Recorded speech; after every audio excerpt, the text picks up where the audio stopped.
क्या लिखा है? अरे यहाँ पे क्या लिखा है मुंशी जी? अरे हिसाब किताब सही रखना आपका काम है कि हमारा काम है? क्या लिखा है? जोड़ घटाओ तो वाजिब है लाला जी। आंख है कि बटन? लिखा क्या है?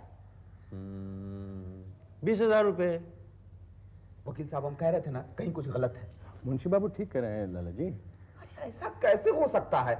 हम इतनी जल्दी इतनी रकम कहां से ला सकते हैं? और एक तो रोकड़ों की फेरगिस्त लगी है यहाँ। अरे पढ़िए ना इसको। म्युनिसिपालिटी 7,000 रुपए, गिरधर शर्मा 3,200 रुपए, तफसीली इंतजाम 1,215 रुपए। बस सुन रहे हैं? अगर ऐसे ही साल डेढ़ साल केस चलता रहा ना तो हम तो कंगाल हो गए। इतना सा पैसा तो आपके हाथ की मैल है लाला जी। हाँ, ऐसे ही निकलता रहा ना तो मैल बचेगा ना हाथ। कुछ कीजिए, जाइए जी। और छोड़िए, जाके छोड़ के आइए। अच्छा, क्या लिखता है? क्या बात है पापा? हम तो थक गए बेटा। जब से ही बाजी शाहदुल्ला खान ने झंझट खड़ा किया है ना, हजारों की चपत लग गई। कमिश्नर हंटर, उस अंग्रेज ने कुछ मदद नहीं की? किया बेटा, किया उसने, जितना हुआ किया उसने। बात काफी आगे बढ़ गई थी ना। इतने पैसे गए, तेल का धंधा हाथ से निकल गया। तू यहां था नहीं ना बेटा, हमने बहुत झेला। मैं कुछ कर सकता हूँ पापा? बेटा अब तो बाजार ही उद्धार कर सकता है। लाला जी बाहर मोतीलाल जी आ रहे हैं। अरे तो आने दीजिए ना। लो बेटा, आ गए एक उद्धारक। अरे आइए आइए आइए मोतीलाल जी। अरे आपने काम कहा आने कष्ट किया, किसी आदमी को भेज देते। पैसे के मामले में मैं दूसरों पे भरोसा नहीं करता। बैठिए आप भी। ये हमारा बेटा राधे श्याम अभी लौट क्या है लंदन और जर्मनी से। बहुत होशियार बच्चा है, बहुत काबिल दिमाग का बच्चा है। जितना बन पड़ा उतना लेके आया हूं, लेकिन लाला जी सूद में 2% लूंगा, 1 आना भी कम नहीं। क्या बात कर रहे हैं मोतीलाल जी? 1.25% बाजार भाव है। 40,000 रुपया मिनटों में इकट्ठा करना कोई आसान काम नहीं है। ये तो आपकी दोस्ती की खातिर हमने किसी तरह इकट्ठा किया है, और अगर लेनदारी की शर्त आपको मंजूर नहीं हो तो वापस कर देता हूं। अरे अब इतना शर्मिंदा मत कीजिए मोतीलाल जी। जरा सोचिए, ये पैसा कहाँ वापस करेंगे, कैसे वापस करेंगे, कब वापस करेंगे? अरे पैसा लेंगे आप, चुकाना मुझे पड़ेगा।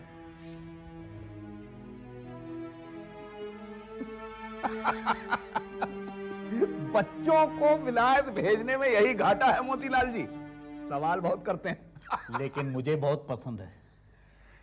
कागज पत्तर निकालिए, लिखा पढ़ी कर लिया जाए। लाला जी मैं तो कुछ और ही सोच रहा हूं लिखा पढ़ी करने की। यही तो हम भी कह रहे थे मोतीलाल जी कि 2% बाजार भाव से बहुत ज्यादा है। अरे लाला जी अब तो 1.5% भी ज्यादा है। आपसे सूद के बारे में सोचना भी अब हमारे लिए अपराध है। क्या बात कर रहे हैं मोतीलाल जी? आप लेन देन की बातें छोड़िए। अरे अभी तो आप 1 आना छोड़ने को तैयार नहीं थे। दरअसल आपका लड़का मुझे बहुत पसंद है। वो तो हमको भी पसंद है। मेरा मतलब है मैं उसे अपना दामाद बनाना चाहता हूँ। क्या बात कर रहे हैं? मतलब कहाँ आप, कहाँ हम? पहले आप अपने लड़के से तो पूछ लीजिए, लंदन से लौटा है ना? जरूर। अगर आप कोर्ट कचहरी के झमेले में नहीं फंसते तो आज ये मुसीबत सर पर नहीं आती। अब जो हो गया सो हो गया। और सच्चाई ये है कि हमें पैसों की जरूरत है और मोतीलाल जी के पास ढंग का पैसा है। तो पैसे के लिए झोंक दो अपने बेटे को किसी देहातन के पास। हाँ, जानते भी हो कि लड़की की कितनी पढ़ाई हुई है। जानता हूं इंटर फेल है, लेकिन पढ़ाई लिखाई से क्या होता है? असल चीज है सामाजिक ओहदा, हैसियत। और तुम्हारे बाप जब बप्पा से हमारा हाथ मांगने आए थे तो तुम कितनी पढ़ी लिखी थी, भूल गई? 4वीं जमात फेल थी। तो आप कौन सा इंग्लिस्तान से पढ़कर आए थे? अरे असल बात वो नहीं है। असल बात है कि उस रिश्ते में दोनों परिवारों को फायदा हो रहा है या नहीं। अब राधे समझदार हो चुका है। हम अपनी राय राधे पे थोपना नहीं चाहते।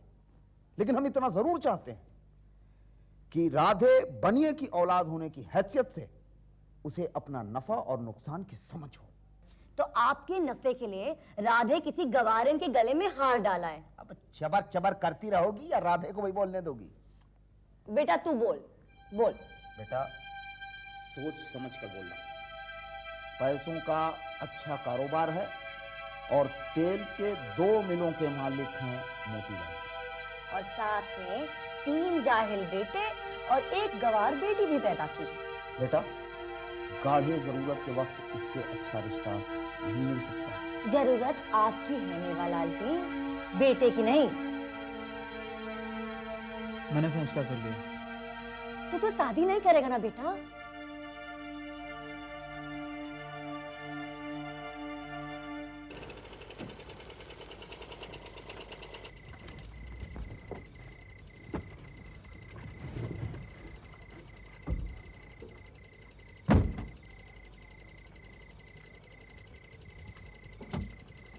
आइए।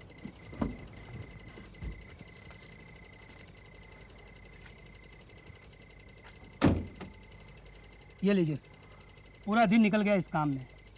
सारी बातें इसमें मैंने तफसील से लिख दी हैं। इसे आप एक बार देख लीजिए तो मैं रिपोर्ट बनाना शुरू कर दूं। मैं एक बार देख लेता हूँ जी और उसके बाद आपके साथ बैठकर भी एक मीटिंग रख लेंगे। ठीक है। कृपा शंकर को इनके घर छोड़ाइए।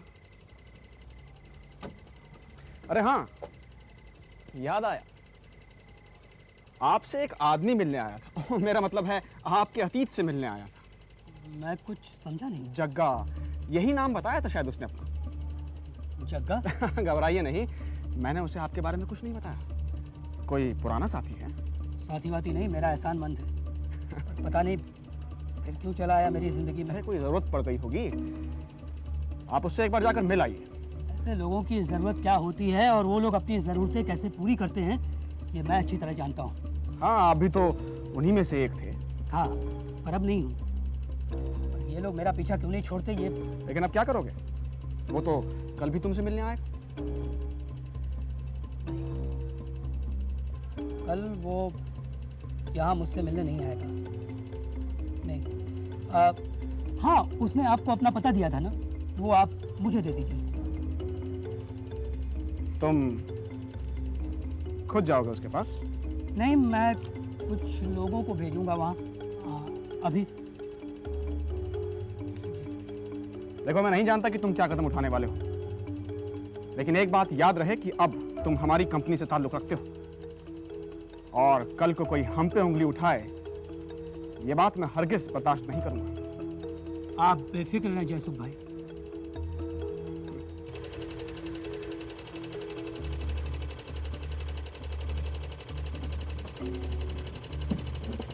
चलो।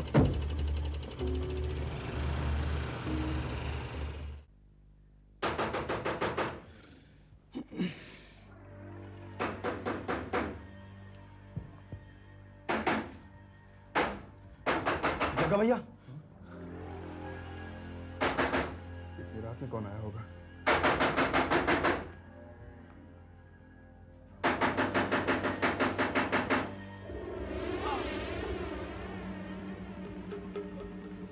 राज भाई, राज भाई, ये क्या किया आपको? क्या हुआ क्या आपको? राज भाई, लेकिन आपको इस हालत में मैं कैसे छोड़ दूं? अरे मेरी चिंता मत करो, मैं सब संभाल लूंगा। तुम भागो, जल्दी भागो। राज भाई, मौका मिलते ही मिलने आऊंगा।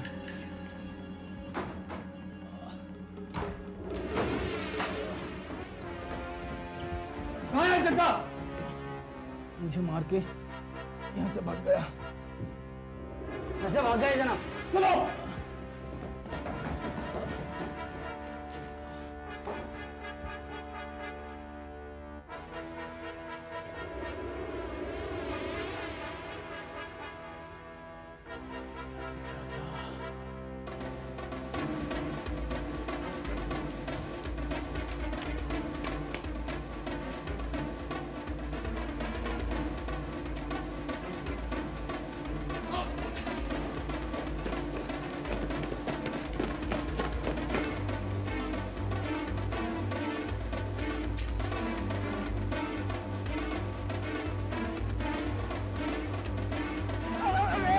दादाजी, अरे अंधे हो क्या? देखकर नहीं चल सकते? किसी का खून करके भागे हो क्या? ये क्या चक्कर है? बागी हूँ, मेरे पीछे पुलिस लगी है। छुपने में मदद कर सकते हो मेरी?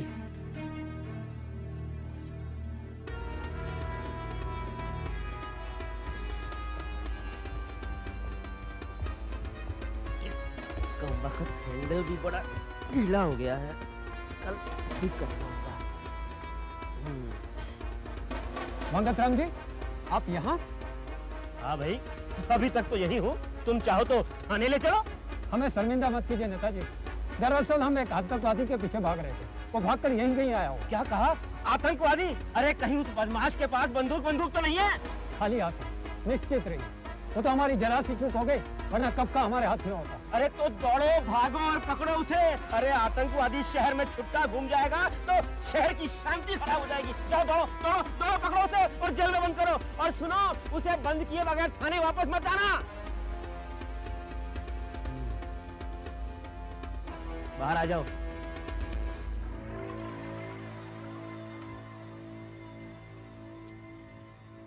चले गए।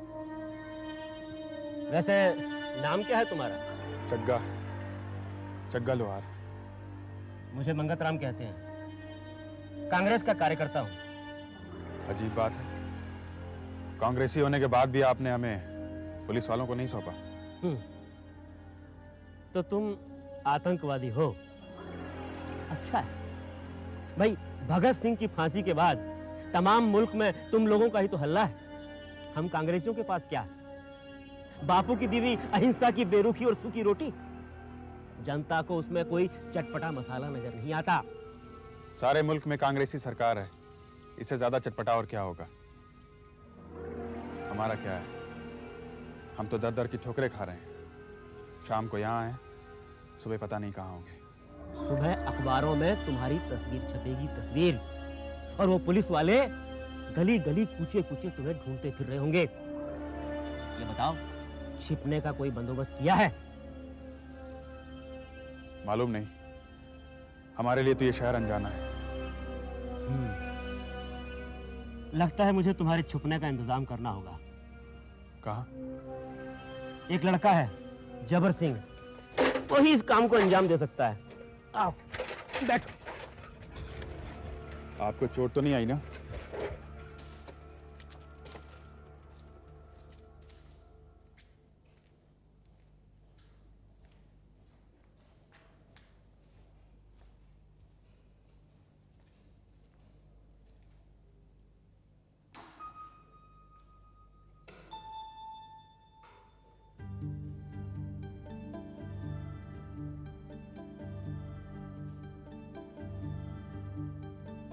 ये कहाँ ले आए हमको तुम?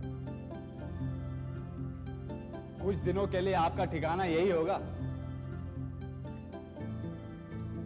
यहाँ या वहाँ? क्या बात करते हैं आप? पुलिस को अपने पीछे पीछे भगाने वाले को हम वहाँ लोगों में बिठाएंगे? आपकी जगह वहाँ नहीं होगी, यहाँ होगी मंच पे।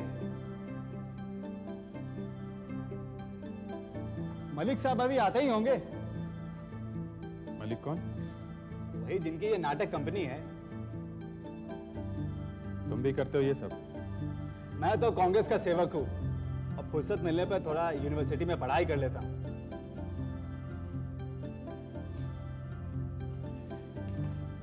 तुमको देख के अपने बेटे की याद आती है। बेटा तुम्हारे ही बराबर हो रहा होगा। आपको उसकी कोई खबर नहीं?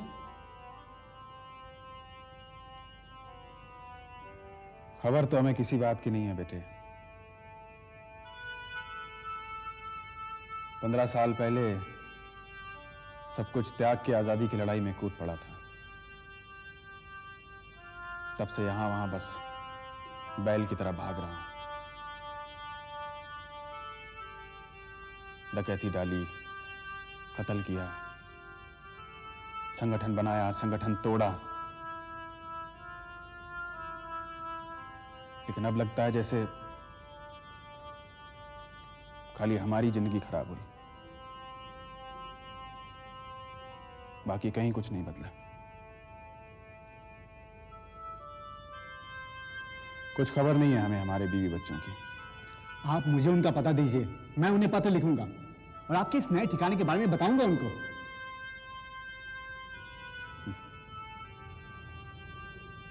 अच्छा जबर, जबर नाम है ना तुम्हारा? जी। ये थिएटर कंपनी की जगह है, यहाँ तो लोगों का आना जाना रहेगा, मेरा यहाँ रहना ठीक रहेगा? उसके लिए आप बिल्कुल बेफिक्र हो जाइए। आप यहाँ दूध में पानी की तरह घुल मिल जाएंगे और लोगों में आपका नाम जग्गा नहीं, फिरोज मास्टर है। जबर की चिट्ठी मिली तो लगा कि आपको कोई गंभीर बीमारी हुआ है। अरे नहीं, आप लेटे रहिए। ठीक है केहर, हमें कोई गंभीर बीमारी नहीं हुई है, एड़ी में मामूली सी चोट आई है बस, और कुछ नहीं। हमें तो ये लगता है कि जबर ने सोचा होगा अगर चिट्ठी में बढ़ा चढ़ा कर नहीं लिखेंगे तो बप्पा और अम्मा आएंगे नहीं। वो तो हम भी देख रहे हैं कि बाप से मिलने को कितना पागल है वो।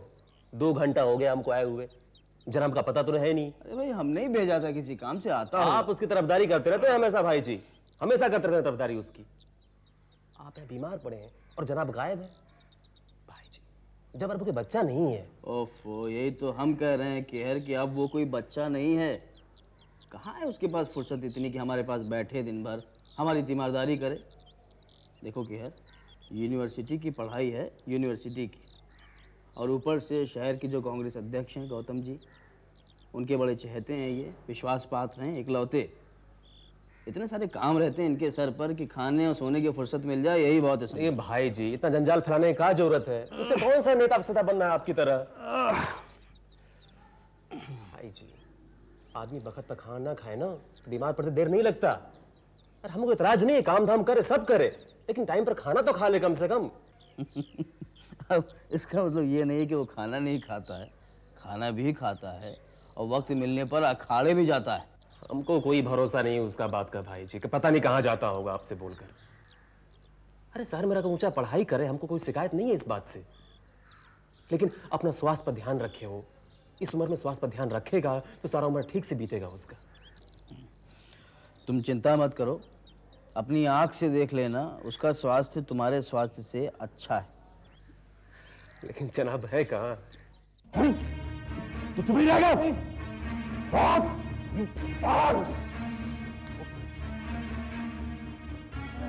चुप नहीं रहेगा तू? चुप नहीं रहेगा तू? सुन हरिया, सुन ध्यान से तू। जो हट मैंने मेरी लड़की का किया है ना, वही अंजाम तेरा कर दूंगा मैं।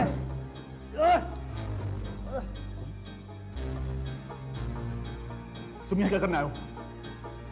वहां तो माँ बाप आने वाले थे। मैंने सोचा आपसे मीटिंग का पता करके लौटूं, लेकिन ये सब क्या हो रहा है? कुछ नहीं, तुम घर जाओ, घर आ जाओ। कौन? तू चुप हो जा बिल्कुल। हरिया, चुप नहीं होगा तू? और इसका कुछ करोगे? सारा शहर जान जाएगा इस बारे में। हम लोग अभी यही बात कर रहे थे, अगर कोई बड़ी गाड़ी का बंदोबस्त हो जाए तो हम तसल्ली से इसको दूसरे मुकाम पे छोड़कर आ जाए और किसी को खबर भी ना हो। अरे बेवकूफ कहीं के, ये तमाशा इस पार्टी ऑफिस में पड़ा रहेगा? और दिमाग खराब है क्या? गाड़ी की हुजूर, तुमसे पहले मना करता कि इसको यहाँ मत आने दो, और तुम लोग का दिमाग काम नहीं करता है। इसको फेंको पीछे गली में। अरे कुछ क्या हो? ले जाओ इसको। देखो बेटा जबर, जो कुछ तुमने देखा है उसका जिक्र किसी से बिल्कुल मत करना तुम।